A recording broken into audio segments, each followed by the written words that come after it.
just giving students who wouldn't have that opportunity the opportunity to sort of expand their horizons and see what's out there. Going out of town, without your family, kind of being an adult for a summer, taking some classes on, things that interest me already. I thought it was a great opportunity for me to do that. It was just a really exciting time of growth. And I think, we never realized what we could do.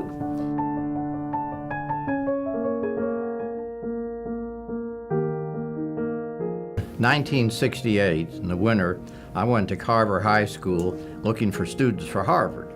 That's right. And I didn't find any, but I found Mrs. Hooks, who I had not known before. And we became good friends over a period of time. And then after Dr. King was assassinated, we were talking about what we might do in the Carver community to be of any help. And we put together what was originally called the Memphis Volunteer Placement Program. We got the idea of maybe we would send a student off to a summer prep program. I'd gone to some of those programs and was familiar with them. So we had one student who we put on a plane to go to Boston and Phillips Exeter. The second year, we sent 5 students off to summer prep programs. And over a period of a few years, we got up to 15 students a summer going away to 4 or 5 prep programs. Prep school.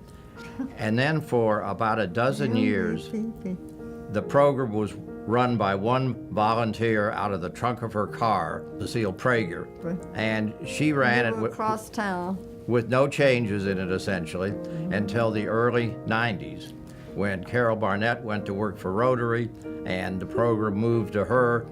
I think we had 114 the year I left in 2007. We had 114 kids. It's a fabulous opportunity for high school students who want to take advantage of such an opportunity. It takes these students out of their small, social, isolated groups in their city schools, and it sends them to all these different states to meet all these different people from around the world, experience these different cultures. I was, 15, 16 years old, so it was a lot of experience and wisdom that I got at such a pivotal time in my life. So my roommate was Mexican, and he didn't speak English at all. He knew a few words, but not really. So being with him for a month in a dorm, a college dorm, and just trying to communicate more and understand his needs and try to make him understand my needs, it just made me become a better person overall.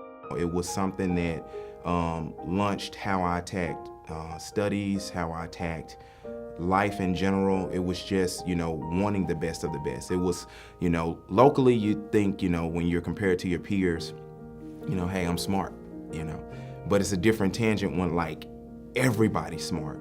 So it calls you to a higher emphasis on what you can achieve, and you kind of carry that, throughout your life. I had friends that attended high school with me that went to Exeter, and they worked for Toyota designing cars. So it was kind of like the things that we thought we wanted to achieve, they actually became tangible. It was like no limits after an experience like that. I had a great experience. My roommate, Nasser, he's from Jordan, and he's still one of my best friends. In fact, we were just Skyping yesterday, and I was telling him about, oh man, dude, they wanted me to talk about my experiences. And he was like, dude, you gotta tell them all about it, tell them about the great time that we had. I was able to learn, and I was able to, to realize that a little kid from Memphis can compete with, with some of the smartest people, globally. It was an amazing summer experience for me. I went to the Taft School in Watertown, Connecticut. And upon arrival, I was very surprised because I had never seen a school look like that before. It was a residential school. And it sort of reminded me of the facts of life. Everybody lives where they go to school, you eat there, but except they're boys.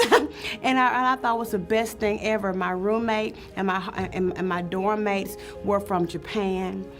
They were from Italy, they were from France, from all over the world. One particular student was Emperor of Japan's niece. It was amazing, and I was like, oh wow. And so seeing everyone there from all over the world and learning alongside them and being challenged intellectually with them, I began to quickly find one very important thing out. I'm as smart as they are. It still makes a difference in my life, this program, and even to this day. I've been involved since 1970. And I'm just so thankful that it's still around, because there is a great need for the program. It helps me it keeps me humble, remembering where I came from, and where I am today I would not be if I had not had an opportunity to be involved in this program. Meeting people like Jed Dreyfus, Francis Hooks, being around the program all these years has just helped mold and shape me into the man that I am today. It's a specific need for our community.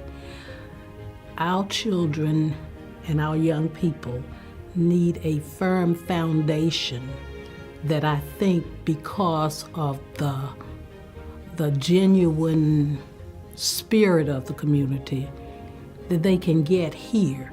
And I think whether or not they become citizens of Memphis or somewhere else, they represent the Memphis community. The program really got me ready, to go out into the world. But at the same time as it showed me that there's so many other places aside from Memphis, it also showed me that, there's so much to be done here in Memphis.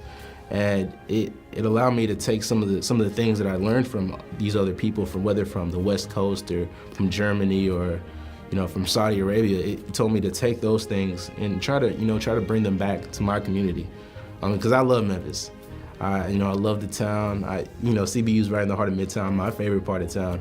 So instead of going out, and going out's important. It's important to see the world, but I think it's also important to, once you see the world, to bring that stuff back here to Memphis, to where you call home. I've seen a few staff changes, but I have not seen a change as far as the quality, the care, the sincerity of the program staff. That has not changed, and that was part of what drew me into, yes, I want my son to be associated with this program.